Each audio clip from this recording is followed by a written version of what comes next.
قل يحييها الذي انشأها اول مرة وهو بكل خلق علیم۔ اے نبی آپ بتا دیجئے ان کو کہ وہ ذات جب بھی کچھ یہ تھا ہی نہیں، هل اتى على الانسان حين من الدهر لم يكن شيئا مذكورا، ہر انسان اپنے دنیا میں آنے سے پہلے سوچ لے یہ جو ہماری نسل آگے آئے گی آج ان کا کہاں تذکرہ ہے؟ کیا وہ شکلوں میں موجود ہے؟ کیا وہ ہمیں نظر آ رہے ہیں ان چیزوں میں؟ کیا وہ جو ہے مٹی کے اندر ہے؟ کوئی ایک انسان پر ایک زمانہ ایسا آیا یہ قابل ذکر چیز ہی نہیں تھا۔ یہ تو اللہ کی قدرت کا مظہر ہے کہ کیسے سورج کی روشناؤں سے، کیسے چاند کی چاندنی سے، کیسے ان ہواؤں کے جھونکوں سے، کیسے اس زمین میں غلے اگا کر اور یہ بارش کے قطروں سے نظام چلا ہے، پھر یہ خوراک کی صورت میں، پھر ماں باپ کے پیٹ میں غذا کے طور پر، اور پھر اس سے خون کا بننا، خون سے منی کا بننا، اور پھر اگلا سلسلہ، اور پھر انسان کا وجود میں آنا۔ جیسے اللہ نے آدم علیہ السلام کو بغیر کسی سبب کے اپنے قدرت سے مٹی کے پتلے سے بنا کر خود اپنی دست قدرت سے بنایا، یہ وہ شکل اور صورت ہے جو اللہ نے اپنی دست قدرت سے بنائی۔ فرشتوں کو بھی نہیں کہا کہ اس کو تراشو اور اس کو جو ہے بناؤ، نہیں، اللہ نے براہ راست بنایا۔ اس لیے جو اللہ چار قسمیں کھا کے فرما رہے ہیں لقد خلقنا الانسان فی احسن تقویم، اس سورج کو جو اتنی روشنی والا ہے امر کن سے پیدا کیا، اس چاند کو جو ایسی خوبصورتی والا ہے اور ایسے ٹھنڈک والا ہے، دیکھنے میں نظروں کو لبھاتا ہے، سورج کو نہیں دیکھ سکتے، آنکھیں چندیا جائیں گی، آنکھیں خراب ہو جائیں گی، لیکن چاند کو جتنا دیکھو اتنی ہی اس کشش۔ یہ اللہ تعالیٰ نے اللہ تعالیٰ نے اس چاند میں یہ روشنی عطا کی، سورج میں یہ روشنی اللہ نے عطا کی۔ تو بہرحال اللہ تعالیٰ نے انسان کو یہ ان کو اللہ نے بنایا، اپنے امر کن سے بنایا، یہ پہاڑ اور یہ میدان اور یہ سبزہ اور یہ پھول، لیکن انسان کو والتین والزیتون وطور سینین وہذا البلد الامین، چار قسمیں اللہ کھا رہے ہیں۔ قسم ہے مجھے انجیر پھل کی، اور قسم ہے مجھے زیتون کے پاکیزہ پھل کی، کہ جس زیتون سے قیمتی قسم کا تیل نکلتا ہے اس کو زیتون کا تیل کہا جاتا ہے، اس پھل کی اللہ قسم کھا رہے ہیں۔ اور اللہ طور سینا اس مقدس پہاڑ کی قسم کھا رہے ہیں کہ موسیٰ علیہ السلام کے لیے جس پہاڑ پر اللہ کی تجلیات کا ظہور ہوا، ایک درخت سا تھا، اس سے روشنیاں پھوٹ رہی ہیں، لیکن اس سے پہلے ایسی چیز کوئی متصور نہیں تھی۔ موسیٰ علیہ السلام تو سمجھے کہ شاید یہ آگ سے لگ رہی ہے، اس کے شعلے بلند ہو رہے ہیں، اس سے یہ نظر آ رہا ہے، شکل ایک جیسی تھی تو آگ سمجھ کر آ گئے، اور اللہ سے ہم کلامی ہوئی۔ اب نبیوں میں حضرت موسیٰ علیہ السلام ہوئے ہیں کہ اللہ نے براہ راست ان کے ساتھ بات کی، اور ایک دفعہ نہیں، بار بار اللہ نے ان سے وہ اللہ کی بارگاہ میں عرض کرتے، اللہ کی طرف سے ان کو جواب ہوتا، تلک الرسل فضلنا بعضهم على بعض منهم من کلم اللہ ورفع بعضهم درجات۔ کہ اللہ براہ راست کتنی لمبی بات، اے موسیٰ تمہارے ہاتھ میں کیا ہے؟ موسیٰ علیہ السلام کا جواب، اے موسیٰ اس عصا کو ڈال دو، تو موسیٰ علیہ السلام نے ڈالا اور ڈر کر بھاگنے لگے۔ پھر اللہ کا کلام آیا، اے موسیٰ اس کو پکڑو، ہم اس کو دوبارہ وہ لاٹھی بنا دیں گے۔ پھر پکڑا، اور پھر موسیٰ علیہ السلام اللہ نے فرمایا جاؤ میرا پیغام لے کر، میں نے تمہیں چن لیا اور اپنا پیغام دیا ہے تمہاری قوم کے لیے، اور اپنا پیغام دیا ہے فرعون کے لیے، اس پیغام کو لے کر جاؤ۔ آپ کی یہ قوم جو انبیاء کی اولاد ہے، جب تک یہ میری اتاری ہوئی شریعت اور احکام پر تھے کیسی عزتیں تھیں، کہاں کنعان دیہات سے ان کو نکالا، اور کہاں مصر جیسا بنا بنایا ملک جہاں زراعت والا ان کو دیا، اور کہاں یہ اس ملک کے بادشاہ وزراء اور سردار بنے، کہاں یہ باغات ان کے مالک یہ تھے، بالا خانے ان کے تھے، لیکن جب ان کی اولادیں میرے دین سے غافل ہوئی، میرے احکام سے منہ موڑ کر ان چیزوں میں لگ گئے، تو پھر کیسے اللہ نے فرعون کو مسلط کیا؟ یہ اللہ کی بات ہو رہی ہے۔ تو جب یہ حکم ہوا کہ جاؤ بنی اسرائیل کو توکل کی دعوت دو، صبر کرنے کی دعوت دو، اور نمازوں پر کیا ہے کہ لاؤ، یہ اپنے دین اللہ کو تو مانتے ہیں اور اللہ کے رسول کو بھی مانتے ہیں لیکن عمل نہیں کرتے، اب ان کو ایسی دعوت دو کہ اعمال پر آ جائے، اور جاؤ فرعون کی طرف، اس کو بھی کہو کہ میں اللہ کا رسول ہوں اور اصل نظام اللہ کا ہے۔ تو یہ موسیٰ علیہ السلام سے بات ہو رہی ہے، موسیٰ علیہ السلام پھر دعا کر رہے ہیں، اے اللہ میرے بھائی کو اس دعوت والے کام میں شریک کر، میری زبان میں لکنت ہے، لکنت اٹک اٹک کر بولنا، میرا بھائی بڑی روانی سے بات کرتا ہے، تو یہ نبی بھی اپنے لیے اعوان اور انصار، ہر نبی کے لیے اللہ تعالیٰ نے حواری، ان کی مدد کرنے والے بنائے، اللہ کے رسول صلی اللہ علیہ وسلم کے بھی صحابہ، مہاجرین اور انصار، لیکن موسیٰ علیہ السلام نے تو اپنے بھائی کے لیے رسالت مانگی۔ تو یہ سب باتیں ہو رہی ہیں کوہ طور پر، یہ سب باتیں ہو رہی ہیں کوہ طور پر، اللہ کی طرف سے جواب آ رہا ہے، ہم نے تمہاری دعا کو سن لیا، تمہارے بھائی کو تمہارے ساتھ اس ذمہ داری میں شریک کیا۔ اور بات کیا تھی؟ اذهب، پہلے فرمایا اذهب الى فرعون، تم اکیلے جاؤ۔ تو اللہ کا یہ امر اپنے نبی، وہ نبی جو کلیم اللہ ہے اور جن کے ہاتھ پر کتنے بڑے بڑے معجزات ہونے والے، کبھی کسی قوم کے لیے نہیں ہوئے، کبھی کسی قوم کے لیے 40 سال تک بادلوں سے سایہ کیا گیا ہو، نہیں ہوا، کبھی کسی قوم کے لیے سمندر میں 12 راستے بنے ہوں، اس سے پہلے نہیں ہوا، کبھی کسی قوم کے لیے 40 سال تک ان کے کھانے کا نظام اللہ نے چلایا ہو کہ من اور سلوا، بھنے ہوئے بٹیر کی طرح پرندوں کا گوشت، اور اسی طرح جو ہے حلوہ نما ایک جو ہے مرغوب غذا 40 سال تک اتاری، اور اس 40 سال تک کے لیے اللہ نے اس قوم کے لیے پانی کا جو نظام کیا۔ اب پانی کتنی ضرورت ہے، پہلے آبادی یہیں دریاؤں پر ہوتی تھی، پہلے انسان رہتے ہی وہاں تھے، جب بارشی نظام سے زراعت کا نظام، زمین کی زندگی ہے تو پانی سے، زمین سرسبز ہوتی ہے تو پانی سے، جانور جو زندہ رہتے ہیں تو پانی سے، اور انسان کو بھی کتنی ضرورت ہے، تو یہ پانی کا نظام ہے۔ اور ان کو تو اللہ نے میدان تین میں 40 سال پھرایا، ایک بڑا میدان ہے، بڑا میدان، اور اس میں یہ 12 قومیں، لاکھوں کا مجمع چل رہا ہے، صبح کو چلتا تھا سارے دن، اب گرمی سورج، اس کے لیے بادلوں کا انتظام، جی ہاں، کھانے پینا، اس کے لیے من اور سلوا کا اتارا جانا، اور پانی کا نظام تو اللہ تعالیٰ نے ایک پتھر تھا جو موسیٰ علیہ السلام نے رکھا، حکم تھا اس پتھر کو ساتھ لے لو، اور وہ پتھر چوکور تھا اور اتنا بڑا تھا کہ ایک آدمی اٹھا کر چل سکے، لوگ اپنا سامان بھی لے کر چلتے تھے، اور مرد عورت چل رہے ہیں، بچے بھی چل رہے ہیں، اس 40 سال میں بچے بھی پیدا ہوئے، تو کھانا بھی آسمانوں سے آ رہا، پانی کا نظام اس پتھر سے تھا کہ جب قوم پہ تھی، اے موسیٰ پیاس لگی، اے موسیٰ اب تو ہم نے فلاں کام کرنا، پانی چاہیے، تو اللہ نے کیسا معجزہ ظاہر کیا موسیٰ علیہ السلام کے لیے کہ قرآن میں بار بار اس قصے کو ذکر کیا گیا، پتھر کو رکھ دیتے اور موسیٰ علیہ السلام عصا مارتے، یہ کون سا عصا ہے جس کے بارے میں بتلایا گیا، میرے امر پر اس کو پکڑو اور میرے امر پر اس کو چھوڑو، میرے امر پر اس کو سمندر پر مارو۔ اور موسیٰ علیہ السلام نے جب 12 راستے بن چکے اور موسیٰ علیہ السلام کے 12 قبیلے پار ہو چکے، ایمان والے جو نبی کی بات کو مان رہے ہیں، یہ حالات سے نکلنا اور کامیابی تک پہنچنا یہ نبی کے ماننے اور اللہ کے حکم پورا کرنے پر ہوا،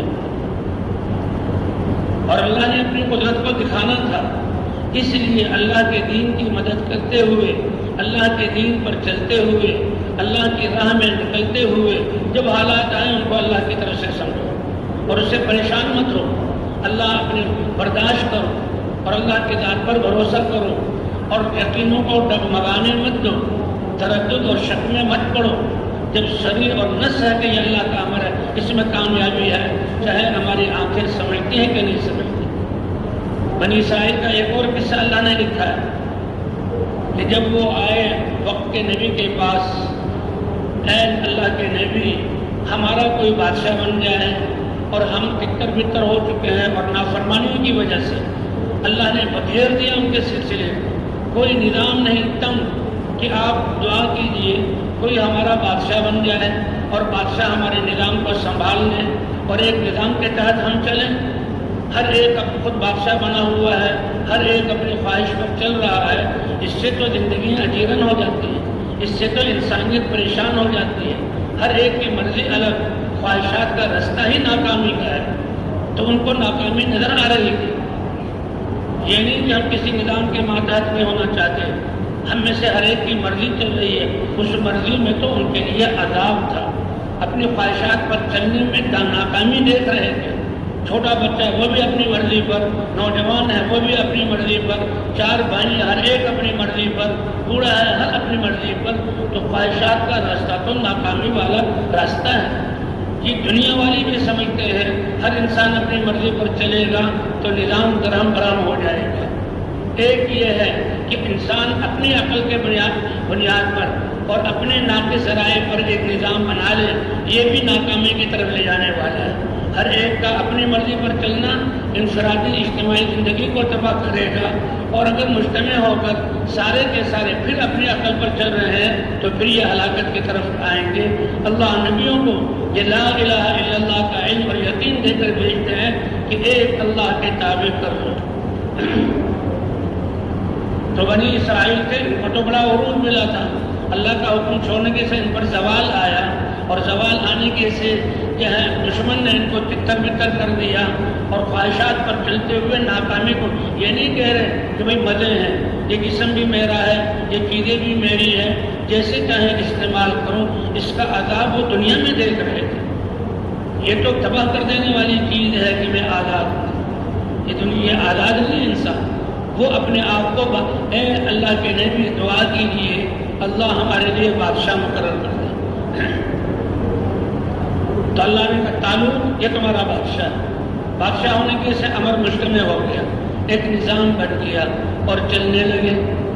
اور پھر یہ کہ بھی جن دشمنوں نے اب جب نظام مرتب ہو گیا اور ایک طاقت بن گئی، اب یہ جذبہ اٹھا کہ جن لوگوں نے ہمیں اتنے سالوں سے یہ عذاب دیا اور ہمارے جوانوں کو مارا اور ہمیں تتر بتر کیا، ان سے قتال کیا جائے، ہم ان سے جنگ کریں گے۔ اگلا خیال یہ آیا، اللہ نے نبی بھیجا اور نبی کے ذریعے کہ ٹھیک ہے تمہاری تعداد بہت زیادہ ہے اور تعداد زیادہ ہو کر تم جنگ کے لیے چلو، لیکن جنگ میں بھی اپنی مرضی پر چلنے والے، اللہ کی نافرمانی کرنے والے وہ کامیاب ہو نہیں سکتے، اس میں بھی ایک نظام کے تحت چلنا پڑے گا۔ اردن کا یہ علاقہ تھا اور فلسطین کی طرف دشمنوں سے لڑنے جانا تھا، بیچ میں ایک نہر اردن، کہتے ہیں ہزاروں کی تعداد کا لشکر تھا۔ تو اللہ نے فرمایا انی مبتلیکم بنہر، تم جو ایک جوش اور جذبے میں ایک شور سے اپنی کثرت پر اعتماد کرتے ہوئے چل رہے ہو، ابھی اتنا تو ہو گیا کہ تم انفرادی زندگی سے ایک اجتماعی نظام اور بادشاہ کے تابع ہو گئے ہو، لیکن ابھی کثر باقی ہے۔ میدان جنگ میں اترنا اور تلواروں سے گردنوں کا کٹنا اور میدان جنگ کی تکلیفیں، یہ کوئی معمولی بات نہیں، یہ کوئی معمولی بات نہیں۔ یہ بھی یہاں پر جو ایسے لوگ جمیں گے جو پختہ کار ہوں، ورنہ ان کا اکھڑنا پھر دوبارہ وہی شکست اور وہی ذلت۔ اللہ نے فرمایا تمہارا امتحان ہوگا، اور امتحان بھی ایسا ہوا کہ عجیب، جو انسان کی عقلوں کے خلاف۔ وہ نہر اردن جس کو پار کر کے جانا تھا وہ نچلی سطح پر ہے، اردن کا یہ علاقہ ہے اور اسے اغوار کہتے ہیں، یعنی سطح سمندر سے بھی نیچے کی زمین، اور وہاں گرمی بہت ہوتی ہے، گرمی سورج آگ برساتا ہے۔ اب اللہ کے نبی بھی تھے اور جو ہے بادشاہ طالوت بھی تھا، اس میں بھی ان لوگوں نے بہت اعتراض کیے اور پھر کہا چلو، اور ایک جوش اور جذبہ تھا۔ اللہ نے فرمایا نہیں، یہ جوش اور جذبے والے بغیر تربیت والے میدان جنگ میں بھی نقصان پہنچائیں گے، کہ جب یہ تلواروں کو دیکھیں گے تو بھاگیں گے، بھاگ کر اجتماعی نقصان کریں گے، جمیں گے وہ جو امتحان سے گزرے۔ یہ ہے تربیت اللہ کی طرف سے۔ اسی لیے فوجی جو آ جائے تو اس کے ساتھ ہاتھ میں ہتھیار نہیں دیے جاتے، بلکہ اس کو کتنی مشکل مراحل سے پار کیا جاتا ہے، کیسے جنگلوں میں چلایا جاتا ہے، اور کیسے جو ہے اس کو دن کتنے گھنٹے اس کی ٹریننگ کرائی جاتی ہے، اور کتنی آرڈر کہ جو حکم پڑے گا اس کے تحت ہو جا، اس پر چلایا جاتا ہے، حتیٰ کہ اس میں بعضوں کی جان بھی چلی جاتی ہے۔ ایک ناتجربہ انسانوں کے آرڈر پر چلنا ہے اور ایک اللہ کے امر پر، اس لیے کہتے ہیں سب سے بڑی طاقت انسان کے ساتھ اللہ کے امر کے تابع ہونا ہے۔ یہ لشکر جو چلا تو یہ ہزاروں کا لشکر تھا، اور وہی جود و چشمے میں انتقام کے جذبے میں چلے جا رہے ہیں۔ اللہ نے فرمایا امتحان لوں گا، لیمیز اللہ الخبیث من الطیب، تاکہ جو اصلی اور جو خالص اور جو استعداد والے ہیں وہ مقابلے میں جائیں، اور پھر نتیجہ پھٹا کر یقینی ہو، یہ نہیں کہ وہاں بھگدڑ مچ جائے اور اپنا ہی خود نقصان کر لیں۔ اور عجیب اللہ نے امتحان، گرمی کا وقت ہے اور کتنا سفر کر کے آئے ہیں، سورج آگ برسا رہا ہے، پیاس لگتی ہے، اور آگے ایک صاف شفاف شیشے جیسے پانی کی نہر ہے، پتھر نظر آ رہے ہیں، اس پر سے گزرنا ہے۔ اللہ نے کیا حکم دیا کہ خبردار تم میں سے کوئی بھی اس سے پانی نہ پیے، کوئی بھی اس سے پانی نہ پیے، ہاں الا من اغترف غرفۃ بیدہ، اگر پیے زیادہ ایک چلو پانی پی لے، اس سے زیادہ نہیں۔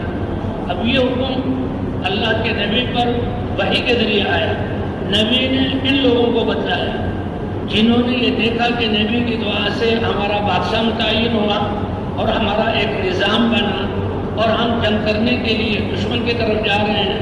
اللہ نے کہا میں آزماؤں گا، اس نہر پر سے گزرو لیکن پانی مت پیو۔ تو عقل پر چلنے والوں نے کہا یہ بھی کوئی حکم ہے، یہ بھی کوئی حکم ہے۔ ظاہر اور حالات کیا کہہ رہے ہیں؟ یہ ہے عقل اندھے لوگ جو عقل پر چلنے والے ہوں اور حالات کو پر چلنے والے ہوں، کیسے دھوکہ کھاتے ہیں۔ اللہ نے ساری قوموں کے حالات قرآن پاک میں ہمارے لیے ذکر کیے۔ اے امت محمدیہ، تمہارے نبی بھی میرے حبیب اور تم بھی میرے ہاں پسندیدہ اور بہترین امت ہو، یہ تمہارے لیے سبق ہیں، ان کی زندگی کو دیکھ لو، ایسا مت کرنا۔ کہ یہ بھی کوئی گرمی میں جائیں، گرم علاقے میں بھیجا جائے، یہ کیوں کریں؟ بھائی اللہ کا اتنا ایمان یقین بناؤ کہ اللہ کا امر ہے تو بس اسی میں ہماری کامیابی ہے، اسی میں وہ کامیابی ہے جو کائنات کے ملنے میں ہمیں کامیابی مل نہیں سکتی۔ تو لوگوں نے یہی اعتراض کیا، یہ بھی کوئی حکم ہے؟ سفر کر کے آئے، تھکے ہوئے ہیں، سورج آگ برسا رہا ہے، یا تو پانی نہ ملے، پانی چاہے بہترین ٹھنڈا اور میٹھا پانی، نہر بہہ رہی ہے، سارا لشکر بھی پی لے تو نہر میں کوئی کمی نہیں آئے۔ تو جو عقل پر چلے انہوں نے پانی پیا، اور جنہوں نے پانی پیا وہ تو بوجھل ہو گئے۔ کہتے ہیں ہزاروں کے لشکر کی تعداد میں 313 بچے جو اس امتحان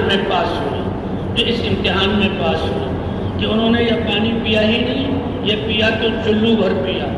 جس نے جتنا اللہ کا حکم مانا، جس نے بالکل نہیں پیا ان میں ایمان کی طاقت بہت زیادہ، جنہوں نے تھوڑا سا پیا اللہ کی اجازت سے، اللہ کے امر کی اجازت سے، تو وہ بھی طاقتور اور ان کا ایمان بھی مضبوط۔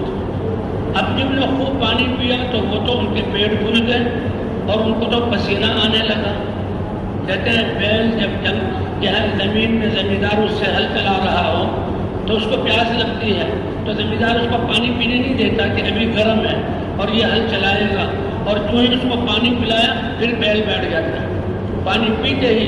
یہ ایک فطرت ہے، ایک اللہ کا قانون ہے۔ تو وہ تو کہنے لگے کہ اے نبی ہم نہیں تمہارے ساتھ جاتے، وہ تو رہ گئے۔ اور وہ نہر جو کراس کی 313 نے، اور جب بڑا لشکر دیکھا دشمن کا تو وہ اور گھبرا گئے، اللہ کے امر پر یقین نہ کیا۔ لیکن 313 نے کیا کہا؟ کم من فئۃ قلیلۃ غلبت فئۃ کثیرۃ باذن اللہ، کہ یہ جیتنا ہمارے جسموں کی طاقت اور ہماری تعداد اور ہتھیاروں سے نہیں ہے، فتح اور شکست دینے والی ذات کس کی ہے؟ یہی لا الہ الا اللہ کے ذریعے یقین بنایا جاتا ہے۔ تو 313 نکلے اور اللہ نے اتنے طاقتور دشمن کو شکست دی اور ان کے بادشاہ کو بھی قتل کیا اور مسلمانوں کو فتح حاصل ہو گئی۔ تو اللہ طور سینا کی قسم کھا رہے ہیں، اور طور سینا وہ پہاڑ جہاں اللہ نے موسیٰ علیہ السلام سے بات کر کے رسالت عطا کی، اور میدان تیہ میں آ کر اس پتھر پر عصا کو مارتے تھے تو کہتے ہیں 12 قومیں تھیں، کم از کم ہر قوم میں ہزاروں تعداد 50,000 بھی لگائی جائے تو 6 لاکھ کا مجمع تھا۔ گویا کہ ہمارا اجتماع کا میدان 4.5 لاکھ کا ہوتا ہے، 2 لاکھ اور ملا دیے جائیں، میدان بہت بڑا تھا، پورے دن چلتے تھے، تو اتنا بڑا تعداد، ان کے لیے کھانے کا نظام، ان کے لیے پینے کا نظام، ان کے لیے اولادیں پیدا ہوں تو ان کی زچگی بچگی کا نظام، اور بچوں کے لیے لباس کا نظام، اور یہ سب کچھ اللہ اپنے حکم پر چلنے کی وجہ سے اپنی قدرت سے کرتے تھے۔ جیسے ان کے اپنے کپڑے، اب وہ جو کپڑے جن کے جسموں پر تھے تو کوئی ان کے پاس دکانیں نہیں تھی درزیوں سے سلوائیں، اللہ نے انہیں میں برکت دی، 40 سال تک ان کے کپڑے چلے، اور ان کے بچے جو پیدا ہوئے تو ان بچوں کے لیے کوئی درزی یا دکانیں یا جو ہے کارخانے تھے یا کپاس کے کھیت تھے، اللہ جیسے بچہ پیدا کرتے لباس بھی دے دیتے، اور بچہ تو ہر مہینے بڑھتا ہے، پچھلا لباس چھوٹا ہوتا ہے، کتنے بچوں کے لباس بدلتے ہیں، تو اللہ اپنی قدرت سے بڑا کرتے تھے۔ ایسی قدرتیں اللہ نے ان کو دکھلائیں، کس بنا پر؟ اللہ کے امر کو پورا کرنے کی بنا پر۔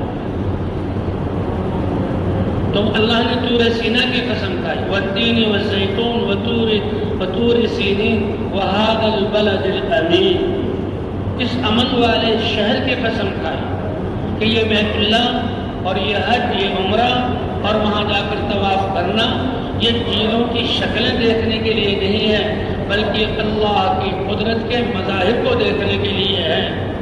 یہ بیت اللہ بنا، یہ شہر بنا، اس میں کوئی زراعت نہیں، لاکھوں حاجی آتے ہیں، اللہ ان کے رزق کا انتظام کرتے ہیں، تو اللہ جی ہاں ان اول بیت وضع للناس الذی ببکۃ مبارک وہدی للعالمین فیہ آیات، اس میں آیات اور نشانی ہے اللہ وہ دکھلانے کے لیے کہ مکہ تو بیت اللہ وہ تو طوفان منہ سے اس کا نشانی مٹ گیا تھا، اور وہاں تو کوئی آبادی نہیں تھی، اور اس جگہ پر آبادی نہیں بلکہ سینکڑوں میل چاروں طرف آبادی کا نام و نشان نہیں تھا۔ یمن سے لوگ شام جایا کرتے تھے تو یہاں سے گزر کے جایا کرتے، پچھلا توشہ ہے اسی پہ گزارا ہوتا تھا، یہاں کوئی پانی اور کھانے پینے کا نظام نہیں تھا۔ اس امن والے شہر کی قسم کیوں کھائی؟ اللہ بتلا رہے ہیں کہ دیکھو یہ شہر آباد کیسے ہوتا، اس کی آبادی میں کس کی کتنی قربانی ہے، کہ اللہ تعالیٰ نے اپنے خلیل ابراہیم علیہ السلام کو حکم دیا، اے ابراہیم 90 سال کی عمر میں تمہیں ایک چاند جیسا بیٹا ملا، یہ حسین بچہ ملا، اور جس کی پشت میں اللہ کے نبی کا نور، اس کی نسل سے اللہ کے حبیب آئیں گے۔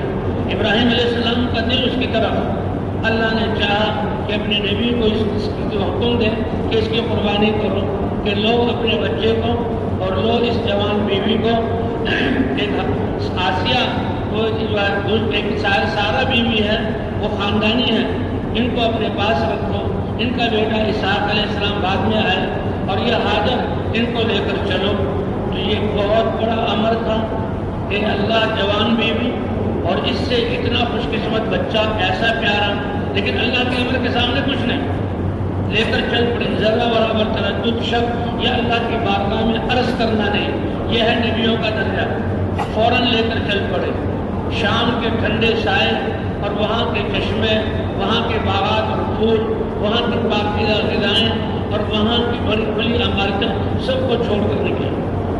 وہی میدان جہاں موسیٰ علیہ السلام کا بعد میں گرنا ہوا، ان میدانوں سے اردن کے علاقوں سے گزرے، پھر حجاز کے سخت پہاڑ آ گئے کہ پتھر ہی پتھر ہے، اور پھر ایسی جگہ میں آئے جو سب سے زیادہ گرم ہے، اور یہ نہیں کہ جھونپڑی بنا دینا، کچھ پیسے دے جانا، کچھ یہاں چیزیں دے جانا، کیوں؟ اللہ ان کا محتاج نہیں ہے، تمہارا اپنی بیوی کو چھوڑنا اللہ کے امر کی بنیاد پر ہے۔ جس اللہ نے سارے کائنات کو بنایا اور اس کے لیے رزق پہنچا رہا ہے، وہ اپنے امر کی ادائیگی کی بنیاد پر خود تمہارے اس خاندان کے کام کو بنائے گا۔ گھر کی ضرورت نہیں، اللہ ساتھ ہے، چیزوں کی ضرورت نہیں، اللہ پالنے والے ہیں۔ جی ہاں، ساز و سامان کی ضرورت نہیں، اللہ کرنے والے، اللہ کا امر، اور یہی بنیاد بنا۔ تو یہ جو حج ہے اللہ کی قدرت کو دیکھنے کی۔ اے ایمان والوں، تم کیوں گھبراتے ہو؟ تم نے اللہ کی ذات پر تم نے اللہ کی ذات پر تم ایمان لائے اور تم نے اللہ سے اقرار کیا، پھر اللہ جو کائنات کو بنانے والا ہے اور ان سے انسانوں کو چیزیں دینے والا ہے، وہ تمہیں اپنی قدرت سے کیسے دے گا؟ اب حاجر علیہ السلام اللہ کے نبی کہتے انبیاء کرام وہ تو اخلاق کے منبع ہو گئے، اور انسانیت میں اخلاق ان سے آتے ہیں، اور اخلاق کا معیار یہ ہے کہ انسان اپنے گھر والوں سے سب سے زیادہ اچھے اخلاق والا ہو۔ حضور صلی اللہ علیہ وسلم نے فرمایا خیرکم لأہلہ، اخلاق جو اتنے بڑے کہ سب سے زیادہ بوجھ قیامت میں ترازو میں اخلاق کا ہوگا، اور حسن اخلاق سے اسلام میں خوبصورتی آتی ہے، عبادات میں حسن آتا ہے۔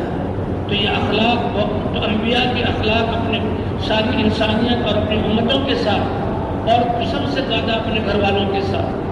تو یہ تو بیوی جانتی تھی کہ یہ تو خلیل اللہ ہے اور ان کے اخلاق میرے ساتھ اور میرے بچے کے ساتھ، لیکن یہاں پر ظاہری معاملہ یہ پیش آ رہا ہے، بیوی کو اتار دیا، بچے کو حوالے کر دیا، اور جو ساتھ مشکیزہ تھا وہ دے دیا، کھجورے کا تھیلا تھا وہ دے دیا، اور لگام یا نکے موڑ کر چلنے لگے۔ تو بیوی سمجھ گئی کہ یہ تو مجھے یہاں چھوڑ کر جا رہے ہیں۔ مہینے کا سفر بنتا ہے اگر سواری سے لگایا جائے، اور سواری ہی پر آئے تھے، کتنی راتیں آئی ہوں گی، کتنا بیٹھ کر کھانا پینا کھایا ہوگا، لیکن اس میں بالکل جیسے ایک گھرانہ ہوتا ہے، جیسے باپ اور بچہ ہوتا ہے، لیکن یہاں چہرہ سپاٹ ہے اور چھوڑ کر جا رہے ہیں۔ تو پریشانی لاحق ہوئی فطری طور پر، اور پیچھے کو چلی فطری طور پر، اور پوچھا کہاں چھوڑ رہے ہو، کیوں چھوڑ رہے ہو، کس لیے چھوڑ رہے ہو، لیکن جواب دینے کی اجازت نہیں ہے۔ بس اللہ کا امر، ختم بات۔ اللہ ہمیں بھی اس یقین تک پہنچا دے کہ جی گھر والوں کو سمجھانا چاہیے، کہ جی برادری کو ساتھ دینا چاہیے۔ برادری ساتھ ہو گئی اور اللہ ناراض ہو گئے تو برادری کیا کرے گی؟ گھر والوں کو راضی کر لیا اور اللہ ناراض ہو گئے تو گھر والے کیا کریں گے؟ یہی اولاد تو باپ کی نافرمانی کرے گی، یہی بیوی انسان کے لیے دائم اور انسان کے لیے خطرناک بن جائے گی، یہی گھر یہ نقصان کا ذریعہ بن جائے گا۔ اس لیے ایمان کی بنیاد کہ سب کچھ ہے اللہ کا امر، اور اللہ کے امر کی بنیاد پر قدم اٹھانا۔ بیوی تھی، صحبت میں رہی تھی، فطری طور پر پریشانی تو ہوئی، سوال تو کیا، لیکن سمجھ گئی کہ اتنا بڑا اقدام، وہ تو مسلمان کا ہر قدم اللہ کے امر پر اٹھے، اس پر آنا ہے۔ تو انبیاء تو ساری امت کو اللہ کے امر پر لانے والے ہیں، تو نبی کیسے قدم اٹھا سکتا ہے اتنا بڑا کہ شام سے لے کر چلے اور دودھ پیتے بچے اور جوان بیوی کو ایسے پہاڑوں کے بیچ میں میلوں سینکڑوں میل آبادی کا اور زندگی کے اسباب کا کوئی نشان نہیں، سمجھ گئے اتنا بڑا اقدام اللہ کے امر کی بنیاد پر۔ اس لیے زبان پر یہ کلمہ آیا، اللہ امرک بہذا۔ اتنا تو بتا دیں کیا اللہ کے حکم سے یہ ہوا ہے؟ تو سر سے اشارہ کیا، صرف سر سے اشارہ کرنے کی اجازت، اور حدیث میں آیا ہے باتوں کی تفصیل کوئی نہیں، ان نعم، اور زبان سے کہا ہاں بس، یہ بھی نہیں کہا ہاں پیاری بیوی، ہاں میرے بچے کی ماں، تاکہ اس الفاظ سے تسلی ہو، نعم، ہاں اللہ کے امر کی بنیاد پر چھوڑ رہا ہوں۔ اللہ اکبر، کیسا ایمان بنا تھا! تو بس جب اطمینان ہو گیا اور یقین ہو گیا کہ پھر آپ جائیے، اذن لا یضیعن اللہ، پھر اللہ مجھے تو ہم دونوں یضیعن اللہ، مجھے جوان بیوی اور یہ بچہ دودھ پیتا بچہ اللہ ضائع نہیں کرے گا۔ تو پہلی قربانی یہ، اور جب یہ بچہ 12 سال کو پہنچا پھر اگلی قربانی کہ امتحانوں پر امتحان، اپنی ذات کے بارے میں امتحان کہ آگ میں ڈالا جا رہا ہے، فرشتوں کی مدد کو بھی پیچھے کر دیا کہ بھئی جب اللہ کے امر سے ہو رہا ہے اور آگ جلائی جا رہی، ہوگا وہ جو اللہ چاہے، میں تو اپنے آپ کو اللہ کے حوالے کرتا ہوں۔ قل ان صلاتی و نسکی و محیایا و مماتی للہ رب العالمین، آپ کہہ دیجیے میری عبادت اور میری قربانی، میری زندگی اور میری موت کس کے امر پر اٹھے گی؟ اللہ کے امر پر۔ یہ یقین بننا۔ تو اب حکم ہوا، اے ابراہیم، جس بچے کو اور جس بیوی کو بغیر جھونپڑا بھی نہیں بنایا، سوائے کھجورے اور پانی کے کچھ نہیں دیا، اور اس مال کی قربانی سے بچے کے جو ہے بلکنے سے ہم نے آب زمزم دیا پوری انسانیت کو، وہ چشمہ دیا جو براہ راست جنت سے آ رہا ہے۔ مکے میں جہاں کیا ہے کتنا بھی بور کر لیں اور کھدائی کر لیں اور کنویں کھود لیں، کھارا پانی ہوگا، پینے کے قابل بھی نہیں۔ یہ بیت اللہ کی جڑ میں اتنا بڑا چشمہ، ایک چھوٹا کنواں ہو، 30 لاکھ حاجی ہوں، سارا مکہ ہو، سارے نمازی پانی پئیں، اس پانی کو مدینے بھی پہنچایا جائے، وہ پانی جدہ کی مسجدوں میں بھی آئے، اور سارے سال کروڑوں حاجی اور عمرے والے اپنے گھروں کو بھی لے کر جائیں۔ انسانی عقل تصور نہیں کر سکتی کہ اس کنویں سے اتنا پانی آ سکتا ہے۔ اللہ کا وعدہ ہے کہ یہ کہاں سے آتا ہے؟ آسمانوں سے آتا ہے۔ بیت اللہ کے باہر کھدائی کی گئی، تو یہ آسمان فی السماء رزقکم وما توعدون، یہ اس بندے کی قربانی کی وجہ سے۔ اور پانی بھی کیسا کہ بھوک لگی تو بھوک دور ہو، پیاس لگی پیو تو پیاس دور ہو، بیماری آئی تو اللہ بیماری سے شفا دے، لا علاج بیماریوں سے شفا دے، غم کی حالت میں پیو تو اللہ غم دور کر دے، علم چاہو اللہ سے اللہ علم عطا کر دے۔ ماں و زمزم لما شرب لہ، یہ صرف پانی نہیں ہے، یہ علاج بھی ہے، یہ غذا بھی ہے، یہ سارے اسباب کا مہیا ہونا، کیونکہ اس کی بنیاد اللہ کے امر پر ٹھہرنا ہے۔ تو اللہ کے امر کی امر کی بنیاد پر قدم اٹھانا، اللہ دنیا میں بھی ایسی نعمتیں عطا فرماتے ہیں، ایسی عزتیں عطا فرماتے ہیں، یہ زندگیاں عطا فرماتے ہیں، اور موت کے وقت بھی پھر آخرت میں تو جنت اور اللہ کی رضا جو جنت سے بھی بہتر چیز ہے۔ اب بجائے یہ کہ چند مہینوں یا چند سالوں، چند مہینوں کے بعد دو ڈھانچے پڑے ہوئے ہوں، ابراہیم علیہ السلام نے قربانی کی، بیوی کو چھوڑ دیا، بچے کو چھوڑ دیا، بیوی بھی ایمان والی تھی، بس جو حال پیش آئے گا اللہ کے امر کی طرف سے، ظاہر یہ ہے کہ دو ڈھانچے ہوں گے، ایسا نہیں ہوا، بلکہ اللہ نے آب زمزم دیا، اور پھر قبیلہ ہرون وہاں سے گزرا، وہ وہاں آباد ہوا، اور پھر جب 12 سال کی عمر ہوئی، اللہ کا اس سے بڑا امر آیا کہ ابراہیم اب چلو، جس بچے کو ماں نے اتنی قربانیوں سے پالا اور جو اتنا سعادت مند بچہ ہے، اس کے گلے پر چھری پھینک کر گردن کاٹ دو۔ پالا تو ماں نے ہے، مشقت تو ماں نے جھیلی ہے، اس کے لیے بھی کہاں چھوڑا، لیکن پیچھے اللہ کا امر، اس لیے پھر یہی کہ اللہ کا امر ہے۔ آئے بیوی سے کہا بچے کو تیار کرو، دوست سے ملانے کے لیے لے جانا ہے۔ اللہ نے ابراہیم علیہ السلام کا لقب خلیل اللہ، یہ میرے دوست ہے، یہ میرے دوست ہے۔ اللہ کے یعنی حضرت محمد صلی اللہ علیہ وسلم کا لقب حبیب اللہ، حبیب اللہ، اور ان کا لقب خلیل اللہ۔ تو چلے، اللہ کا خلیل ہوں، اللہ میرے دوست ہے، میں اللہ کا دوست ہوں، میں تو اللہ کا امر پورا کرنا ہے۔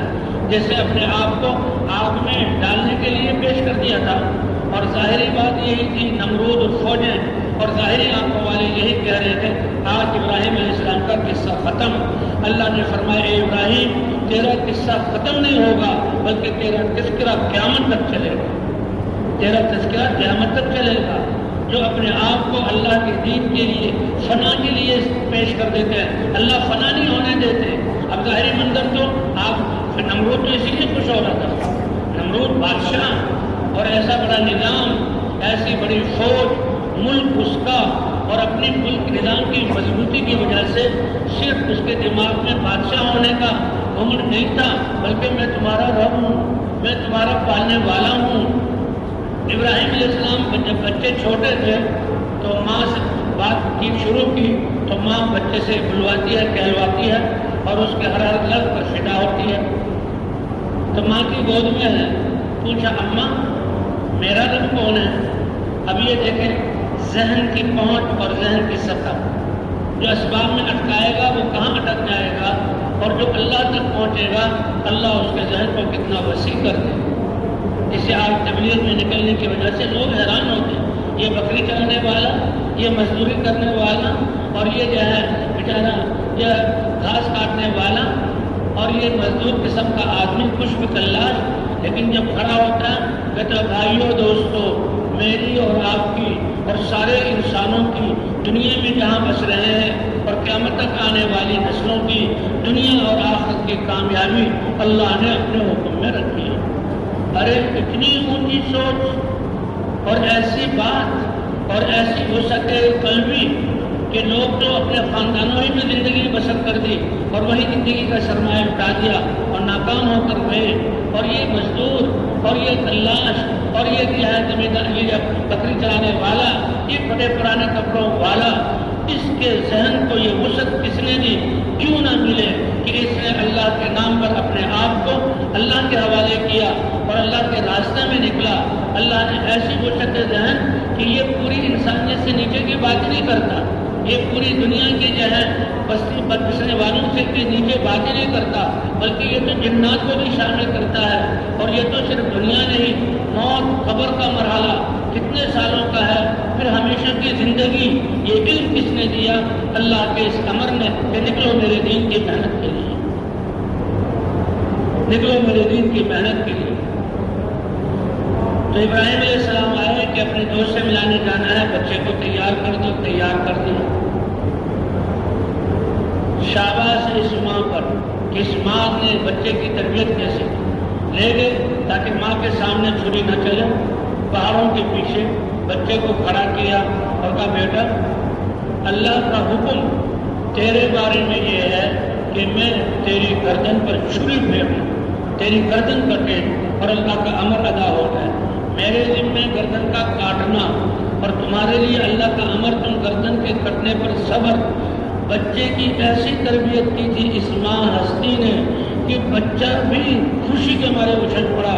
ابا جان، جان ہی تو ایک چیز ہے جو اللہ کے لیے دینی ہے، اور وہ چھری سے کٹے، آپ میرے گردن کو کاٹ لیجیے، آپ اپنے اس پوت کو اللہ کے دین کے لیے گردن کٹنے پر صبر کرنے والا پائیں گے۔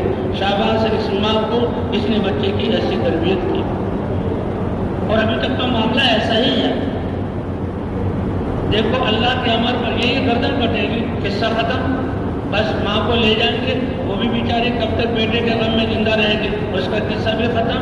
ابراہیم علیہ السلام زندگی گزار لیں گے۔ نہیں نہیں نہیں، یہ اللہ کے امر کی بنیاد پر ہے، اللہ ضائع نہیں ہونے دے۔ بھائی اسی یقین کو حاصل کرنے کے لیے آج ہمارا نکلنا ہے۔ صرف 6 نمبر بیان کر دیے اور چلو جی وما علینا الا البلاغ، نہیں، اس یقین پر ہم نے آنا ہے، اور ہر میدان میں کھلی دکانوں کو چھوڑ کر جانے کا حکم ہو ہم جائیں گے، اپنے بیوی بچوں کے لیے کوئی سامان نہ ہو اللہ کے امر پر ہم نکلیں گے، سامنے حالات کیسے ہی ہو اللہ کے ہم امر پر نکلیں گے۔ یہ ہے ہماری تربیت۔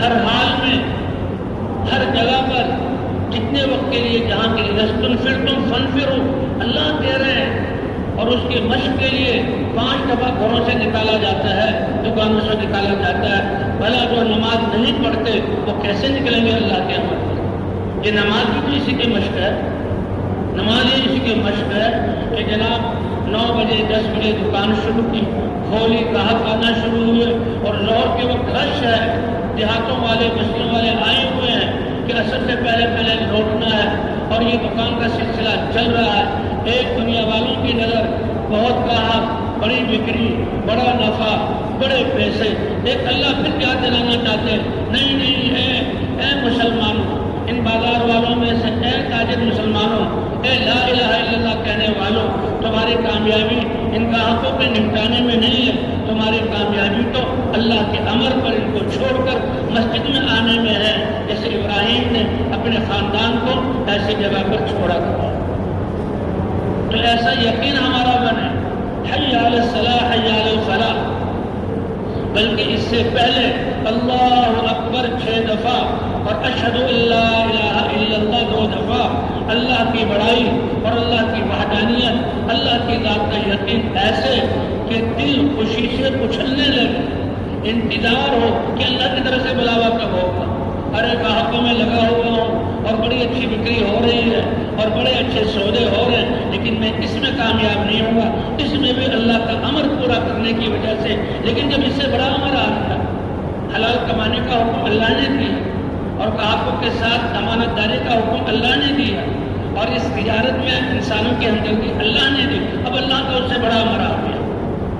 کہتے جی رزق میں تو بھی اللہ کا امر ہے، اور بھائی اللہ کا امر ہے یہ چھوٹا ہے، اور اللہ مسجد کی طرف آنا یہ بڑا امر ہے۔ اللہ اکبر اللہ اکبر، حی علی الصلاۃ حی علی الفلاح، کامیابی وہاں ملے، کامیابی وہاں ملے۔ اگر اس امر کو قربان کر کے آج میں چند سکے جمع کر لوں، یہ میری ہلاکت کا ذریعہ ہوگا۔ تو اس لیے نماز دے گی تو مسلمان جاتا ہے نماز کی طرف اور نماز میں آتا ہے، 5 دفعہ چھڑوایا جاتا ہے۔ اب مسلمان کے لیے اب اللہ کا بڑا امر، یہ تو دنیا کی دکانوں کو چھوڑو، یہ تو کارخانوں کو چھوڑو، یہ تو گھر کے آرام کو چھوڑو، روزانہ 5 دفعہ۔ اس لیے جو لوگ پابندی سے نماز پڑھنے والے ہیں وہی میدانوں میں جمیں گے، جیسے جب نہر کا امتحان آیا تو وہ جمے جن نے اللہ کا حکم مانا، وہ جمے جن نے اللہ کا حکم مانا۔ 313 رہ گئے۔ اب ان کے ایمان میں پختگی اور ان کے ایمان میں طاقت اور ان کا یقین اللہ کی ذات پر، اور جن نے پانی پیا ہے کیا ہے اللہ کے نبی آپ جائیے ان کو لے جائیے، ہم نہیں مقابلہ کر سکتے، وہ بہت زیادہ ہیں۔ جیسے یہاں اللہ کے امر میں کامیابی کا یقین نہیں تھا، عقل پر چلے اور اپنی پیاس کو بجھایا، یہاں ٹھہر گئے، اور جن نے اللہ کے امر کو جب پورا کیا، جن کو یقین تھا کامیابی اللہ کے امر میں، انہوں نے عقل کے گھوڑے نہیں دوڑائے، انہوں نے سائنسدانوں کی باتیں نہیں مانی، انہوں نے جرنیلوں ہتھیار والوں کی باتیں کہ ہم دنیا میں رہ رہے ہیں اور تم دنیا کی حقیقت کو جانتے ہو، حالانکہ یہ جہل ہے۔ ایمان والے اللہ کی طاقت کو جانتے ہیں، ان کے علم کے مقابلے میں تمہارا علم، ان کی جو ہے یقین کے مقابلے میں تمہارے تجربے کی کوئی حیثیت نہیں، تم تو اسی دنیا کے خول کے اندر ہی جو ہے اڑے ہوئے ہو اور انہیں چیزوں کی طاقت کو جانتے ہو۔ یہ دھوکہ ہے، یہ چیزیں اللہ کی مخلوق ہے، ان میں صفات اللہ نے رکھی ہیں، ان میں سے وہ ہوگا جو اللہ نے چاہا، یہی تمہاری گاڑی ہلاکت کا ذریعہ بنے گی، یہی تمہارا مال ڈاکوں کے تمہارے مال چھیننے کا ذریعہ بنے گا، اور یہی تمہارے اسباب تمہارے گھر والوں کی ڈاکوں کے ذریعے عزت لوٹنے کا ذریعہ بنے گا۔ یہ مخلوق اللہ کی ہے، اس میں اللہ کا امر چلتا ہے، ہوگا وہ جو اللہ چاہے گے، اس لیے ایمان والا ہر جگہ کامیاب ہوتا ہے، انفرادی طور پر بھی اور اجتماعی طور پر۔ 313 کو اللہ نے فتح دی، اور جالوت جو بادشاہ تھا وہ قتل ہوا اور فتح کا تمغہ لے کر اٹھے۔ تو یہ ہے امتحان۔ عرض کیا جا رہا تھا اللہ نے انسان کو بہت زیادہ صلاحیتیں دی اور سمجھ اور عقل دی، اللہ نے انسان میں محنت کا مادہ رکھا، اور محنت تو کچھ لوگ، لیکن ناکامی والا راستہ کیا ہے کہ مال کو جمع کرنے کے لیے محنت کرنا اور مال سے فائدہ اٹھانے کی کوشش کرنا، لیکن جن کو اللہ ایمان کی بصارت دیتے ہیں اور حقیقی آنکھیں اللہ دیتے ہیں اور نبیوں کی بات کو مانتے ہیں، وہ کیا کہتے ہیں کہ ان کو بھی جو نفع مل رہا اللہ کے امر سے مل رہا، ورنہ تو سارے تاجر کامیاب ہوتے، یہ دیوالیاں کیوں ہوتے اور یہ مظاہرے کیوں ہوتے، یہ شور شرابہ کیوں ہوتا، یہ خودکشیاں کیوں ہوتی، یہ پریشانیوں کی شکایت کیوں ہوتی، کیونکہ کرنے والی ذات کس کی ہے؟ اللہ کی ہے۔ فرمایا دنیا پر مخلوق سے فائدہ حاصل کرنے والے یہ اندھے ہیں، اور مخلوق سے فائدہ حاصل کرنے والے دھوکے میں ہیں، کیونکہ یہ مخلوق اللہ کی ہے اور اللہ کی مانے گی، اللہ کی مانے گی۔ جو اللہ کی نظروں میں گرا ہوا مخلوق کی نظروں میں بھی گرا ہوا۔ یہی وزارت کی سیٹ اس کی ناکامی کا ذریعہ اگر ایمان نہیں ہے، یہی مال و دولت اس کی ہلاکت کا ذریعہ، یہی بچے اور بیوی یہ اس کی پریشانی کا ذریعہ، یہی بازار ان کی جو ہے دنیا آخرت کی ہلاکتوں کا ذریعہ۔ لیکن کون جو ایمان والے؟ تو مخلوق سے فائدہ اٹھانا یہ دھوکے بازی لائن ہے، اور مخلوق سے فائدہ اٹھانے میں لوگوں کی 3 قسمیں ہیں۔ ایک کہتا ہے بھائی مجھے تو اور زیادہ جہاں لمبی چوڑی دنیا نہیں چاہیے، میں اور میرا خاندان بس، میں بھی جو ہے کولو کے بیل کی طرح دنیا میں لگوں، میرے بچے بھی لگے، میرے گھر والے، تعلیم بھی دنیا والی، بچپن ہی جس کو دنیا کی تعلیم دی جا رہی ہے تو بچے کو بچپن ہی سے دنیا کا خادم بنا دیا کہ سورج سے تم یہ فائدہ حاصل کرو گے، لوہے سے تم یہ بناؤ گے، لکڑی سے تم یہ فرنیچر بناؤ گے، اور جو ہے تم اپنے ان تجارتوں سے یہ کامیابی بچپن ہی سے دنیا دار ہے۔ تو ایک اپنے خاندانی بنیاد پر اس کو چھوٹا سمجھا جاتا ہے دنیا کی نظروں میں۔ ایک یہ ہے کہ ذرا علاقائی، قومی اور ملکی سطح پر اس کو اس سے بڑا سمجھا جاتا ہے، لیکن ہے یہ بھی دھوکے کہ مخلوق پر محنت کر رہا کہ ملک کو فائدہ ہو، لیکن فائدہ وہ ہوگا جو اللہ چاہے گا۔ اور ایک انسان کہتا ہے نہیں میرے کارخانے کی بنی ہوئی چیزیں پورے عالم میں پہنچ جائے۔ تو دنیا پر محنت اور مخلوق سے فائدہ اٹھانے کے 3 مراحل ہیں، ایک اپنا خاندانی، ایک عام لوگوں کی بات، ایک ملکی سطح پر ان سے زیادہ خواص کہ ان کے دل ملکی سطح پر چیزوں میں اٹکے ہوئے، اور ایک پوری دنیا میں اپنی مصنوعات کو پہنچانا چاہتا ہے، یہ بھی دھوکے میں ہے۔ ایک محنت حضرات اللہ کی طرف سے اتاری ہوئی ہے، یہ بھی اس کے بھی 3 درجے ہیں۔ ایک چاہتا ہے میرا ایمان بنے، میرے اخلاق بنے، میرے بچے اور میرے گھر والے وہ دیندار ہوں، یہ عمومی محنت ہے، یہ صالحین والی محنت ہے۔ ایک یہ ہے کہ نہیں میری قوم اور ایک ملک، میں ملک کا وفادار ہوں، میرے ملک والے ایمان اور اعمال والے بنے، یہ حضرات انبیاء کرام کی محنت ہے۔ ہر نبی کو ایک دائرہ نبوت دیا جاتا تھا، اس کی قوم اور علاقہ ہوتا تھا، ان کی محنت سے اللہ تعالیٰ ان کی قوموں کو ہدایت دیتے تھے، اور پھر اللہ تعالیٰ ایمان والوں کو باقی رکھتے اور باطل کو مٹا دیتے۔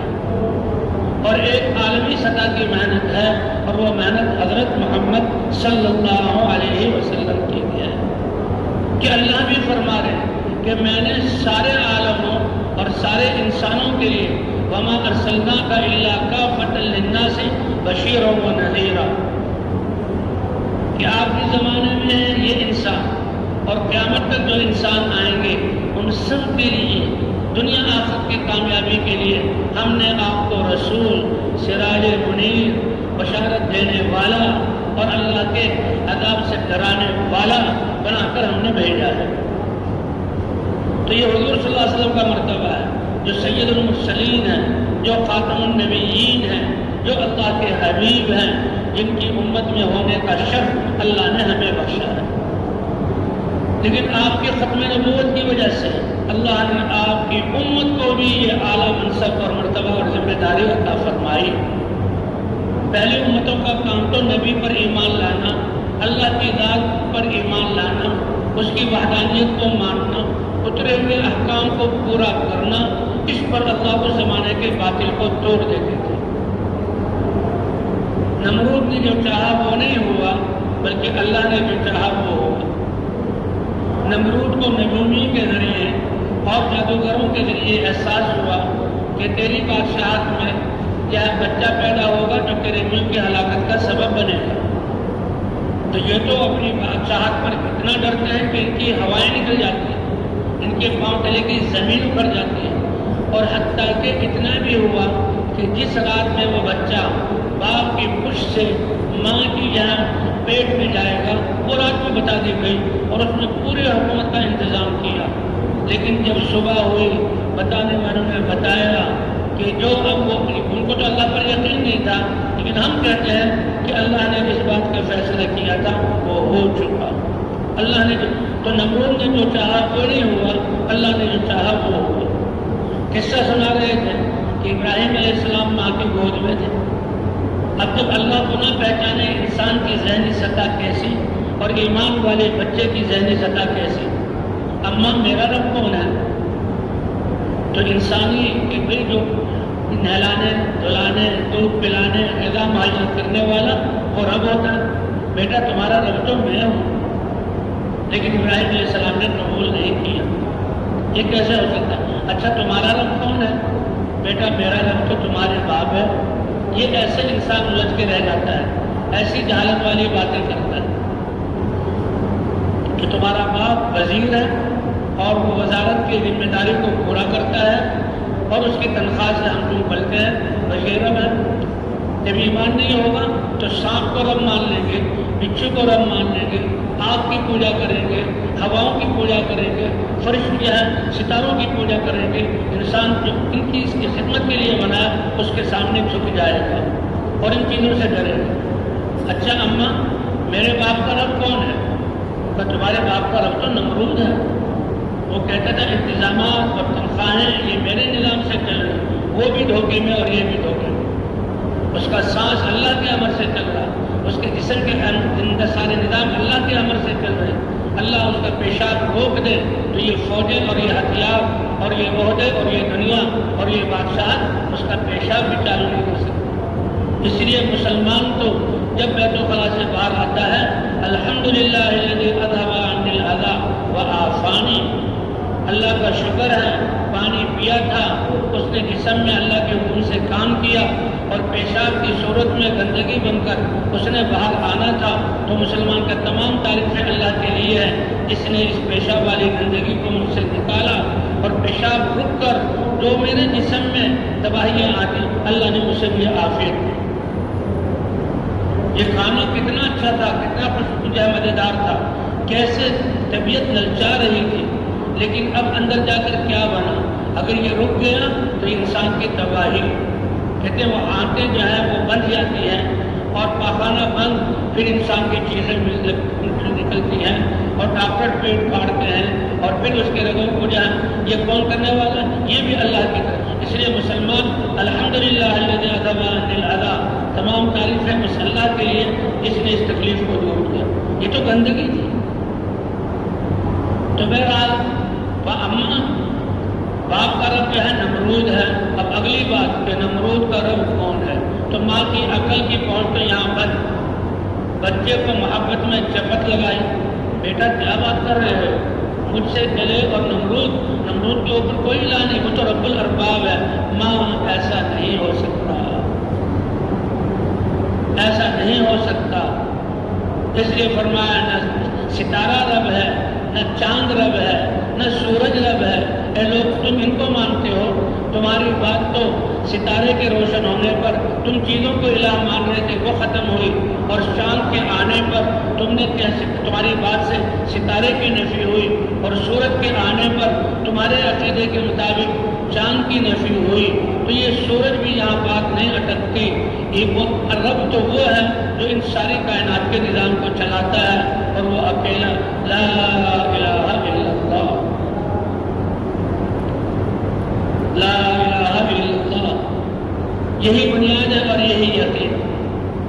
تو اسی لیے یہ نبیوں والے یعنی اللہ کرنے والے ہیں، اور اللہ ایمان اور اعمال پر کرتے ہیں۔ انسان کس پر اپنی صلاحیتیں لگائے، اس پر اللہ کا وعدہ ہے۔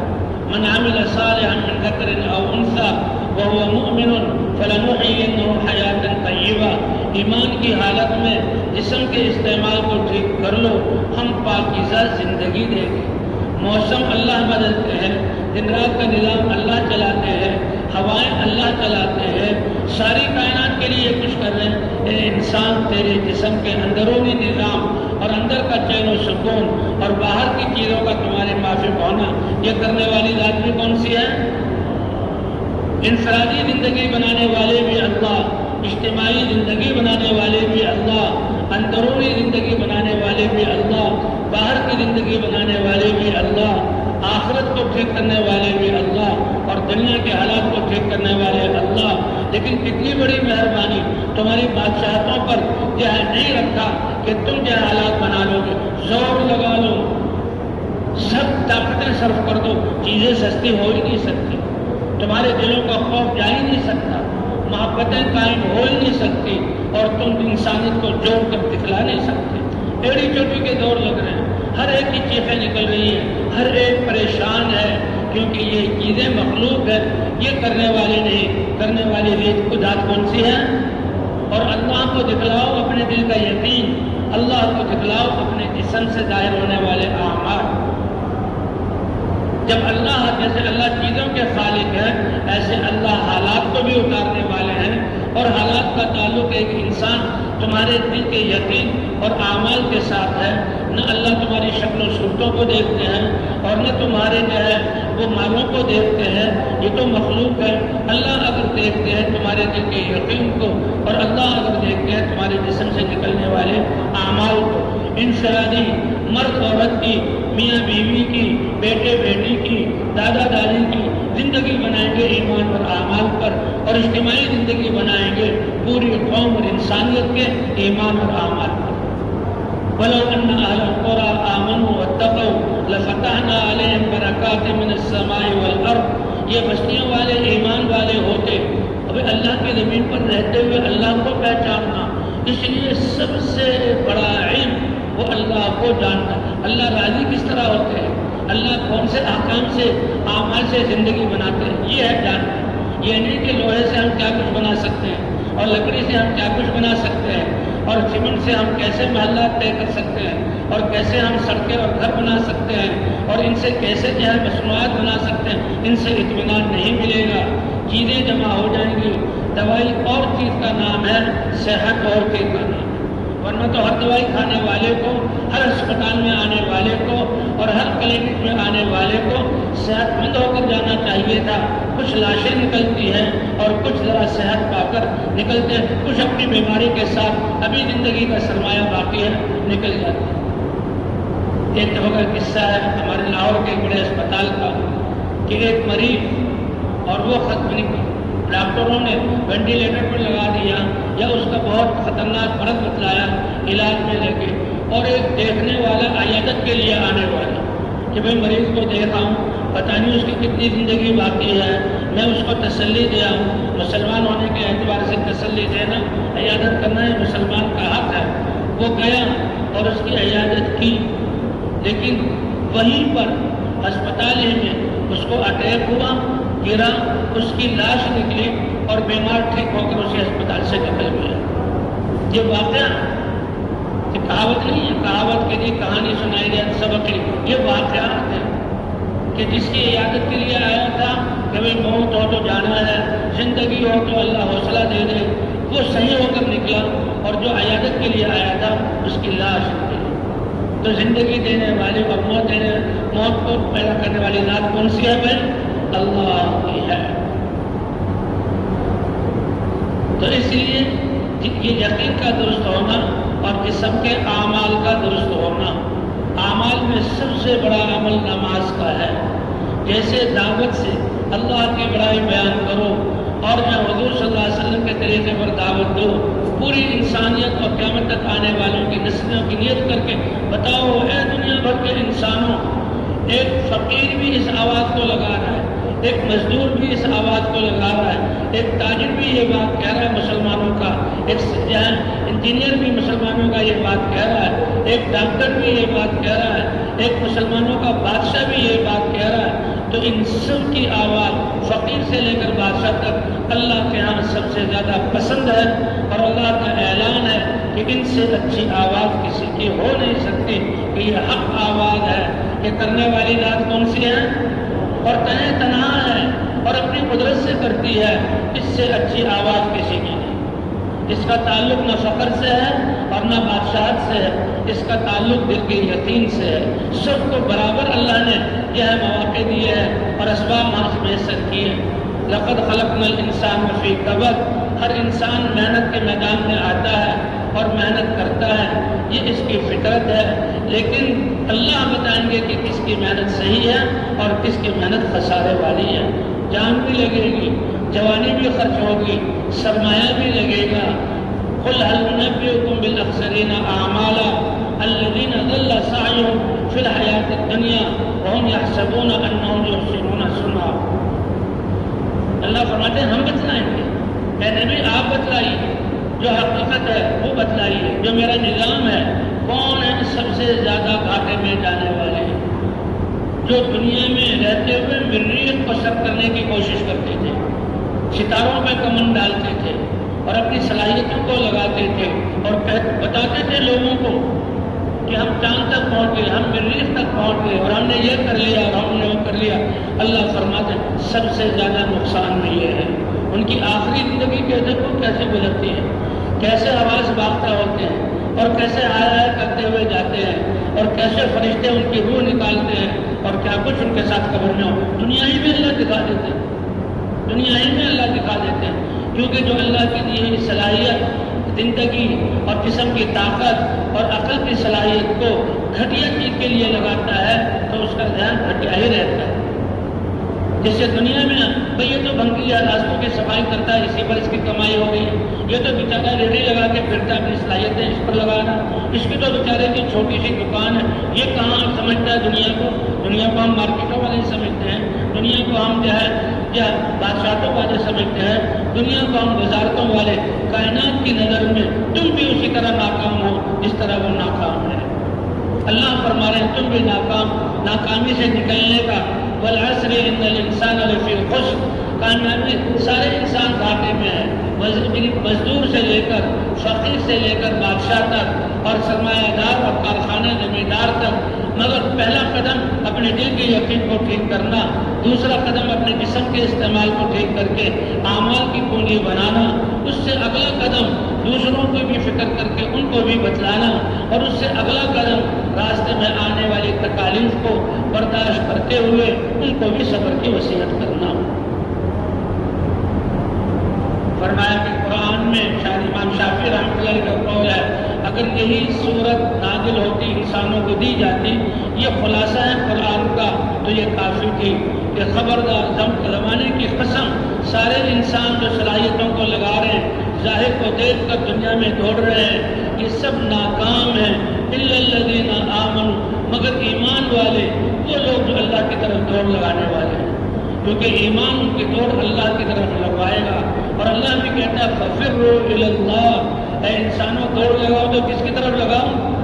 وسارعوا الی مغفرۃ من ربکم وجنۃ عرضها السماوات والارض، وہ کام کرو، اللہ سے معافی چاہو، اپنے روئے کی سیاہی کو دھو، اپنے روئے کو نورانی بناؤ ایمان اور اللہ کی اطاعت سے.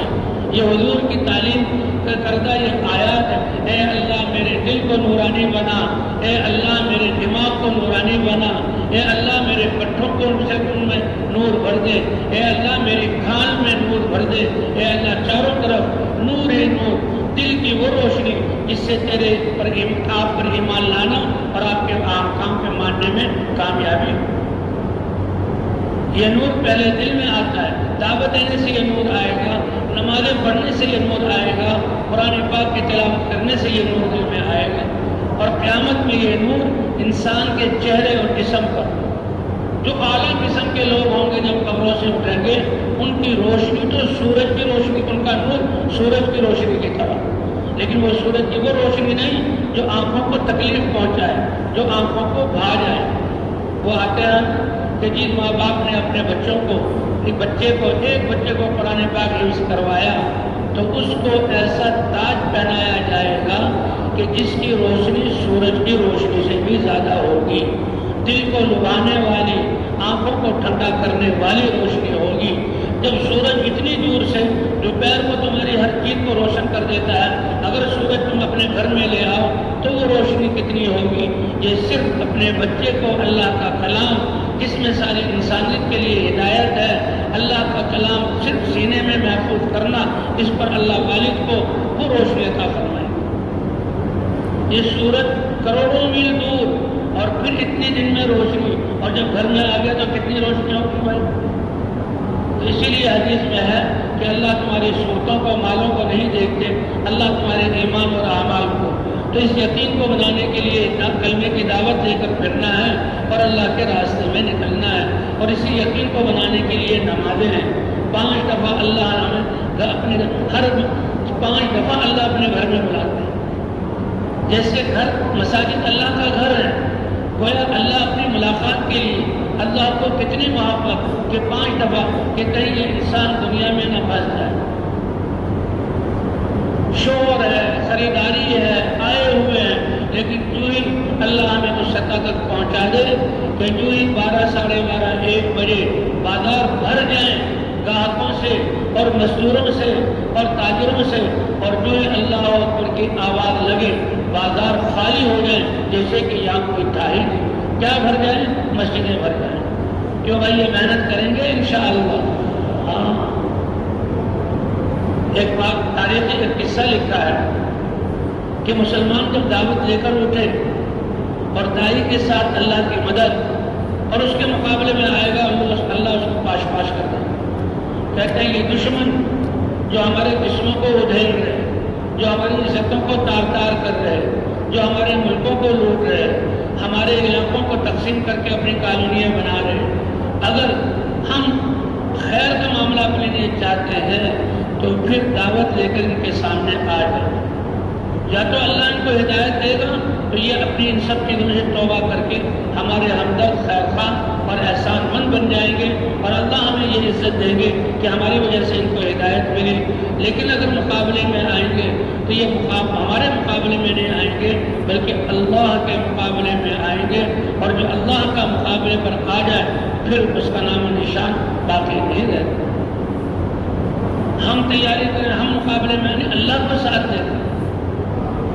اس لیے بھائی ان کو دعوت ہے. اس لیے موسیٰ علیہ السلام جو فرعون کے پاس آئے تو پہلے تو کہہ رہے اے اللہ آپ نے مجھے بھی یہ رسالت کا پیغام دیا اور میرے بھائی کو بھی، اور آپ کی یہ مہربانی کہ آپ کہہ رہے ہیں کہ دھاوا اللہ کا امر انسان پر ہے، انسان نماز پڑھ، اے انسان ایمان کو مضبوط کر. یہ کتنا بڑا اعزاز ہے. بچپن میں جب شرم و حیا کا جو ہے ماحول تھا تو ہیڈ ماسٹر، استاد، بڑا استاد بچے سے بات کریں بچے کے لیے فخر کی بات ہوتی تھی. ادارے کا ہیڈ کسی مزدور کو بلا کر اپنے پاس بٹھا لے تو اس کے لیے فخر کی بات ہوتی تھی. اور اللہ اکبر قرآن پاک میں اللہ ہم سے بات کر رہے ہیں. اس لیے آتا ہے کہ جب تم قرآن پڑھو تو یہ اللہ کا کلام ہے، اور جب وہاں پہنچو جہاں اللہ تعالیٰ فرما رہے ہیں یا ایھا الذین آمنوا، اے ایمان والو، تو ایسے سمجھو اللہ براہ راست مجھ سے بات کر رہے ہیں. تو بھائی مسجدوں سے اس آواز کا اٹھنا حی علی الصلاۃ حی علی الفلاح یہ اللہ کا امر ہے. ماحول ایسا بن جائے، مسجدیں بھر جائیں اور جو ہے بازار اور کارخانے اور کھیت خالی ہو جائیں، اللہ ہمیں اس سطح تک پہنچا دے. تو ایمان کو یقین بنانے کے لیے یہ دعوت ہے لا الہ الا اللہ کی، اور اس کو مجموع بازاروں ہر جگہ جا کر مجلسوں میں اور انفرادی طور پر ایک ایک سے اس بات کو کرنا ہے، اور مزید اس ایمان کو بڑھانے کے لیے کہ مطلب جسم کے استعمال کو ٹھیک کرنے کے لیے نماز کے لیے آنا. ایک باطنی علم ہے، ایک ظاہری علم ہے. باطنی علم یقین اللہ کی ذات پر، یہ تو ہر عمل میں ضروری ہے. حج کرتے ہوئے بھی اللہ کے لیے کرنا، سعی کرتے ہوئے بھی اللہ کے لیے کرنا. ایک خارجی علم ہے کہ جب آپ کتابوں میں جو لکھا ہوا ہے، روزہ رکھا ہے تو کتاب پڑھ کر دیکھ رہے ہیں کہ یہ دن کیسے گزارنا. باطنی علم تو ہے کہ روزے میں کامیابی ہے، اللہ کا امر ہے. لیکن خارجی علم آپ کتاب سے پڑھ رہے ہیں. آپ حج کے لیے گئے تو مسائل حج کتاب میں ہوتی ہے. طواف کرنے سے پہلے، طواف کرتے ہوئے، سعی کرتے ہوئے، منا میں ٹھہرتے ہوئے، اندر کا علم کہ اللہ کے لیے کرنا یہ اللہ کا حکم ہے، اور ظاہری علم وہ ہاتھوں میں. لیکن نماز ایسا عمل ہے کہ اس میں تو ظاہری اور باطنی دونوں علموں کے ساتھ اس کو ادا کرنا پڑتا ہے. پہلے مسائل سیکھو، پہلے وضو کے مسائل سیکھو، نماز کیسے پڑھنی ہے. کچھ اختلاف ہے، احناف کے ہاں تو قرآن کو پڑھ کر نماز میں پکڑ کر دیکھنا اس کی اجازت نہیں ہے، احناف کے ہاں، دوسروں کے ہاں اجازت ہے. تو نماز ایک ایسا عمل ہے جو انسان کی زندگی کو درست کرتا ہے. ان الصلاۃ تنہی عن الفحشاء والمنکر کہ یہ نماز ہر برائی سے روکتی ہے. نماز میں ایک 3 یقینوں کی ضرورت ہے. سب سے پہلا یقین کہ اللہ کامیابی اللہ کے ہاتھ میں ہے، اور کامیابی احکام کے ذریعے، اور حکموں میں سب سے بڑا حکم نماز کا حکم ہے. سب سے بڑا حکم کون سا حکم ہے؟ 5 مرتبہ فرض ہے. اور اگر اس کو دیکھا جائے تو اللہ نے تو 50 نمازیں دی تھی، تو 50 نمازیں اللہ چاہتے تھے. اللہ کی چاہت تو کیا دنیا میں لگنے کی اجازت تھی؟ اور جہاں اللہ نے فرمایا کہ تمہیں تو میں نے اپنی عبادت کے لیے پیدا کیا، تمہاری عبادت اللہ کے سامنے، ایک غلام اپنے آقا کے سامنے وہ یہ نہیں کہہ سکتا میں اپنے گھر والوں کو سنبھالنے جا رہا ہوں، میں اپنی کمائی کے لیے جا رہا ہوں. آقا کہتا تم میرے غلام ہو، تمہارے کپڑا، تمہارا کھانا، تمہارا ٹھکانا یہ میرے ذمہ ہے. اگر عام آدمی ہے تو اس کی حیثیت سے، اگر درمیانے درجے کا مالدار تاجر ہے اس کی حیثیت سے، اگر بادشاہ ہے تو اس کی حیثیت سے وہ ذمہ اٹھا لیتا ہے کہ میرے ذمہ ہے، تو اللہ اور بندے کے درمیان کا تعلق تو اس سے بھی کہیں زیادہ ہے، اس میں تو دائیں بائیں جھانکنے کی فرصت بھی نہیں۔ اے اللہ جب تیری عبادت میں لگیں گے تو پھر رزق کا انتظام کہاں سے ہوگا؟ فرمایا ما اريد منهم من رزق، میں نے اس لیے پیدا نہیں کیا کہ رزق کمانے کے لیے تم کوشش کرو، بلکہ رزق دینے والی ذات تو اللہ کی ہے۔ تم روزی کماؤ کہ کیا کرو بھائی؟ باپ کہتا بیٹا اب تم بڑے ہو گئے، میں نے تمہیں سب کچھ سکھا دیا، اب تم اپنے پاؤں پر کھڑے ہو جاؤ۔ اللہ یہ کہتا ہے کہ نہیں، تم میری عبادت میں لگو، رزق دینے والا میں ہوں۔ اگر رزق کے اسباب ہیں تو اس میں بھی اللہ کا حکم جانتا کہ میں نے تم سے روزی کمانا چاہتا ہوں، نہ حکومتوں اور بادشاہوں کی طرف تم پر ٹیکس لگاتا ہوں۔ رزق دینے والی ذات کون سی ہے بھائی؟ اللہ کی ہے۔ تو 50 نمازیں ملتی تو پھر تو عبادت ہی عبادت تھی، پھر کون سے بازار کھلتے، کون سے کھیت آباد ہوتے؟ تو جس اللہ نے 50 نمازوں کا حکم دیا وہی اللہ۔ ابھی تو یہ جنگلات افریقہ کے یہ لوگوں نے اگائے ہیں، ہمارے جنگلات میں درخت اگے یہ لوگوں نے اگائے ہیں، یہ گھاس سے زمین سرسبز رہتی ہے یہ لوگ محنت کرتے ہیں، یہ زمینداروں کا دخل ہے۔ یہ تو تھوڑا سا امتحان کے لیے یہ غلے کون ہوا؟ زمینداروں کی کیا محنت ہے؟ کیا وہ زمین کو پھاڑتے ہیں؟ کیا وہ آسمان میں سے بارش برساتے ہیں؟ کیا دانے کو پھاڑ کر پونپلے کو نکالتے ہیں؟ جڑیں کو پیدا کرتے ہیں؟ ایک یعنی درخت سے چھوٹی سی کتنی ہزاروں گٹھلیاں نکلتی ہیں اور ایک گٹھلی سے کتنا بڑا درخت پیدا ہوتا ہے۔ یہ کرنے والی ذات کون سی ہے؟ افرأیتم ما تحرثون، ذرا غور تو کرو، تم نے جو ہل چلایا، تم نے بیج ڈالا، یہ بھی تمہارے ایمان کو بنانے والی چیزیں ہیں، نہ یہ کہ تم اتراؤ کہ یہ ہماری طاقت ہے۔ اگر اس پر آؤ گے تو پھر تم جو ہے بیج ڈالو گے، میں بارشوں کو روک لوں گا، اور اس سے زیادہ آزمانا چاہوں بارشیں برسا کر تمہارے کھیتوں کو لہلا دوں گا، اور تم دراتی ڈالو گے، اور تم جو ہے کھلیانوں میں لاؤ گے، اور تم جو ہے پھلوں کو اتارو گے۔ ابھی ہاتھ ڈالنے سے پہلے اتنی بارشیں برساؤں گا کہ تمہاری یہ کھیتی راکھ بن جائے گی۔ اور اللہ دکھا رہا کیا ہوگا؟ سب کی خبریں لوگوں نے کیا کہا تھا؟ پانی کم ہو گیا، اور بھائی پانی کی سطح نیچے جا رہی ہے، پانی کو کم استعمال۔ اللہ نے کہا پانی تم پیدا کرنے والے ہو، یہ آسمانوں سے بارشیں تم برساتے ہو۔ اب یہ انسان دھوکے میں آ کر کہتا ہے میں انتظام کروں گا، یہ پانی کم ہو رہا ہے، پانی کا گاڑیوں کو پانی سے مت دو، یہ پانی کو اتنا زیادہ استعمال نہ کرو۔ وہ تو اللہ نے احکام دیے تھے کہ تمہاری تربیت ہونا چاہیے، تم اس بنا پر نہیں کہ پانی کم ہوئے گا جاؤ، اس بنا پر تم تو اللہ کے امر کی بنیاد پر اہتمام کرو۔ شور مچا ہوا تھا پانی کم پانی کم، اب دریا اتنے اچھل رہے ہیں کہ لوگ پریشان ہیں کہ انہیں دریاؤں نے ہمیں تباہ کر دیا۔ یہ دریا ستلج کب سے خشک تھا، کب سے اس میں ایک قطرہ پانی نہیں تھا، کب سے، اور آج وہ اتنا بھرا کہ آس پاس کی بستیوں کو اللہ خود دکھا رہے ہیں کہ پانی بھیجنے والی ذات کون سی ہے؟ یہ ہمارے دریا کی یہ خشک نہ ہو جائے۔ لوگ دھمکی دے رہے تھے کہ ہم تمہیں ساراؤں کی زندگی میں لوٹا دیں گے، اللہ نے بھر دیے۔ افرأیتم الماء الذی تشربون اانتم انزلتموہ من المزن ام نحن المنزلون، یہ پانی جو پی رہے ہو ذمہ دار اور رب تو میں ہوں۔ انسانوں کو پیدا کرو اور پانی کا انتظام نہ، یہ ہو نہیں سکتا۔ انسانوں کو پیدا کرو، رزق کا انتظام نہ، یہ دھوکے میں ہے کہ نادان لوگ ہیں جو سمجھتے ہیں ہمارے نظام سے ہم ایسا نظام بنائیں کہ لوگوں کو خوراکیں پہنچے۔ میں ان کے بادشاہوں کی زندگی کو ختم کر دوں گا، میں ان کے اچھوں کو اللہ تعالیٰ دکھاتے رہتے ہیں۔ نمرود کیسے ختم ہوا، فرعون کیسے ختم ہوا، جو انہوں نے چاہا وہ نہیں ہوا، جو اللہ نے چاہا وہ ہو گیا۔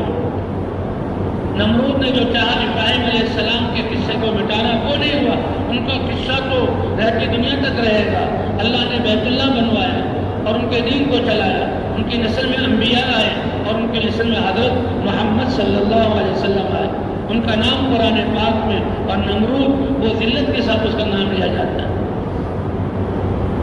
موسیٰ علیہ فرعون نے بھی یہ کوشش کی، اس نے خواب دیکھا، اللہ نے دکھایا، اس نے نجومیوں سے پوچھا، اس نے کہا تم یہ جو ظلم کر رہے ہو نا بنی اسرائیل پر، یہ جو طاقتوں سے اپنی فوج اور ہتھیاروں کو دکھلا کر لوگوں کو یہ دھوکہ ہے، وہ ڈرتے ہیں، اس لیے ظلم کے پہاڑ توڑتے ہیں.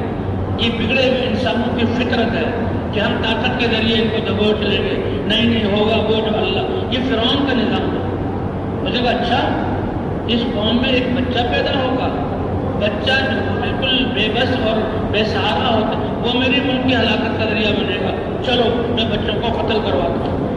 جو موسیٰ نہیں تھے ہزاروں قتل ہو گئے, اور جو موسیٰ تھا اللہ نے فرعون کے گھر میں فرعون کے خزانے کی تنخواہ پر اور ماں کے ذریعے ان کو پال کر دکھایا. اے بیوہ عورت ایمان والی پریشان مت ہو, بچہ گود میں آیا ہے, اللہ کے امر پر تم اپنے آپ کو صبر کر دو. کیا اللہ کا امر؟ اللہ فرماتے ہیں ہم نے ان کے دل میں الہام کیا. یہ بچہ پریشان مت ہو, یہ روئے گا اور جہاں فوجی دیکھ لیں گے اور ہاتھوں سے لے کر میرے سامنے دبا کیا جائے گا. ایسا ہو نہیں سکتا. ہوگا وہ جو عرش والا چاہے گا, وہ نہیں ہوگا جو زمین والے چاہیں گے.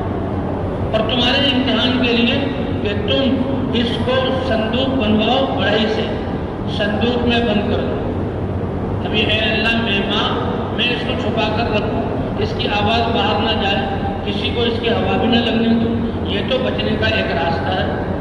صندوق میں بند کر دوں تو صندوق میں بند کرنا, اٹھ کر مرنا, یہ تو پہلا سبب ہے ہلاکت کا. کہ نہیں ہوگا وہ جو ہم چاہیں گے. اچھا صندوق میں بند کر دیا, اب کہاں؟ تو اس کو دریا میں چھوڑو. اور دریا میں چھوڑنا, یہ صندوق دریا میں ڈوبے گا اور دوسری موت, دو موتوں کے بیچ. لیکن اللہ کا امر. اور روایت میں آتا ہے کہ دریائے نیل میں پھینکنے کا حکم دیا, اور فرعون کا جو گھر اور محل تھا وہ اوپر والی جانب تھا, وہاں سے پانی نیچے آ رہا تھا. اور یہاں حکم ہوا کہ اس صندوق کو چھوڑا جائے. اب صندوق یہ موت کا کیا ہے ایک سبب, اور پانی میں ڈالنا یہ موت کا دوسرا سبب. چاہیے تو یہ تھا کہ وہ صندوق پانی میں بہہ کر کہاں نکل جاتا. فرمایا پانی کی بہنے کے خلاف فرعون کے محل کی طرف اللہ نے اس صندوق کو چلایا. چلانے والی ذات کون سی ہے؟ اللہ دکھا رہے ہیں کہ کرنے والی ذات ہم فرعون کی دور میں پہنچا کر ہم اس کی حفاظت کروائیں گے. بنی اسرائیل کے ہزاروں وہ بچے جو موسیٰ نہیں تھے وہ قتل ہوئے, اور وہ بچہ جو موسیٰ تھا ہم نے بچایا.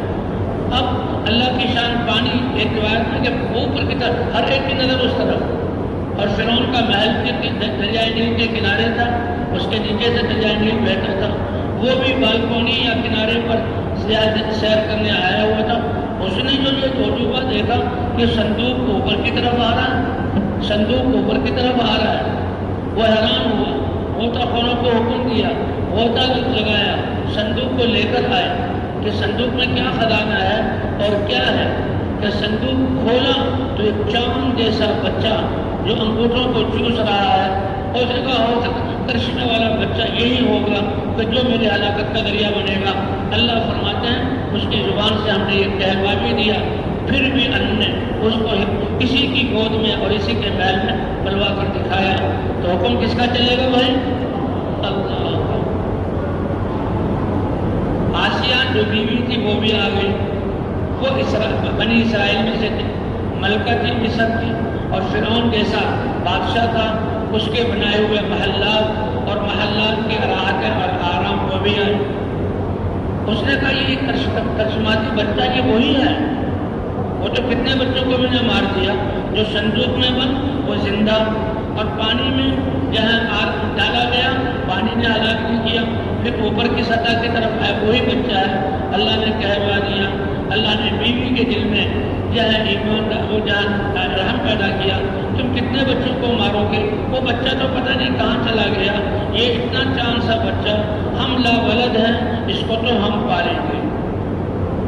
اس جگہ تم اگر کہہ رہے تو ٹھیک ہے, تمہیں یہ نفع دے سکتا ہے, مجھے تو اس سے خطرہ ہی محسوس ہوتا ہے. تو اس آسیہ نے اپنا بیٹا بنایا, اور پھر اس بچے کے پالنے کی صورتیں کہ بچہ تو کب سے گھر سے نکلا ہوا, ماں کی گود سے ہٹا ہوا.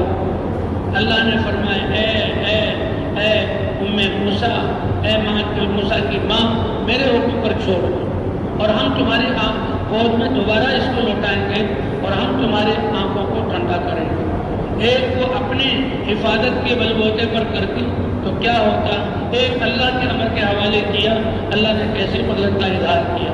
تو یہی حکم ہے بے ایمان والوں کو کہ جب اذانوں کا حکم آئے آ جاؤ اللہ کے گھروں کی طرف، اور وَإِذَا فِي سَبِيلِ اللَّهِ جب اللہ کے دین کے لیے نکلنے کا کہا جائے نکل پڑو، اللہ تمہارے کاموں کو بنائیں گے۔ فرمایا ایمان اور اعمال والوں کو اللہ ایسی جگہ سے رزق دیتے ہیں جہاں کسی کا وہم و گمان بھی نہ ہو، جہاں کسی کا وہم و گمان بھی نہ ہو۔ حضرت مقداد صحابی ہیں اور کہتے ہیں بڑی بھوک کہ میں نکلا سہارا کی طرف کسی ویرانے میں جا کر پیشاب کرنے کے لیے، میں پیشاب کرنے کے لیے جھن میں بیٹھا تو دیکھا ایک چوہا آیا، چوہے نے ایک دینار رکھ دیا، پھر تھوڑی دیر بعد دوسرا دینار لے کر آیا، سونے کی اشرف، آج کل اس کی قیمت لاکھوں کے قریب پہنچ، ہزاروں کے قریب پہنچ جائے، کا 17 اشرفیاں رکھی، اور ایک روایت میں آتا ہے پھر وہ تھیلی بھی لے آیا کہ اب کچھ دے گا، تو انہوں نے وہ لے تو لی، لیکن حضور صلی اللہ علیہ وسلم کی خدمت میں آئے کہ جب تک اللہ کے رسول سے نہ پوچھ لوں میں اس کو استعمال نہیں کروں گا۔ یہ ہے جذبہ کہ جب جو حال آئے اللہ کے امر کو دیکھنا اور اس پر عمل کرنا۔ اللہ کے رسول چاہیں یہ کہیں کہ نہ جائے چھوڑ دو تو چھوڑ دوں گا، اللہ کے رسول کہیں کہ اتنا استعمال کرو تو اتنا استعمال کروں گا، اللہ کے رسول کے سارا لے لو تو سارا لے لو۔ یا رسول اللہ میں ایسی جگہ بیٹھا ہوں، میں پیشاب کرنے کے لیے بیٹھا، وہاں سے رزق کا ملنا اور وہ بھی سونے کی اشرفی، اور ایک 17 اشرفی، کس کی عقل یہ کہتی ہے کہ پیشاب کرتے ہوئے یہ خزانہ مل جائے؟ سونے کی اشرفی۔ حضور نے فرمایا تم نے اس بل میں ہاتھ تو نہیں ڈالا تھا، تم نے تو کھوج پریت نہیں کی تھی؟ کہ نہیں یا رسول اللہ، کہ یا اللہ نے تمہیں رزق دیا ہے ایسی جگہ سے دیا ہے جہاں کسی کا وہم و گمان بھی نہ جائے، جہاں کسی کا وہم و گمان بھی نہ جائے۔ ایک اور صحابی کا قصہ ہے، ساتھ غالباً اس کا نام صائب ہے، ان کا نام صائب ہے، ان کے لیے بھی اللہ نے ان کی جو ہے ان کے وہ ایک صحابی جو حضرت عمر یہ جہاں ان کی ایک بانگی تھی اور وہ نصرانی تھی، عیسائی تھی، مسلمان نہیں تھی، لیکن باندیا گھر میں کام کر رہی ہے اور یہ بہت سخی تھے، جو سائل آتا اس کو بغیر کچھ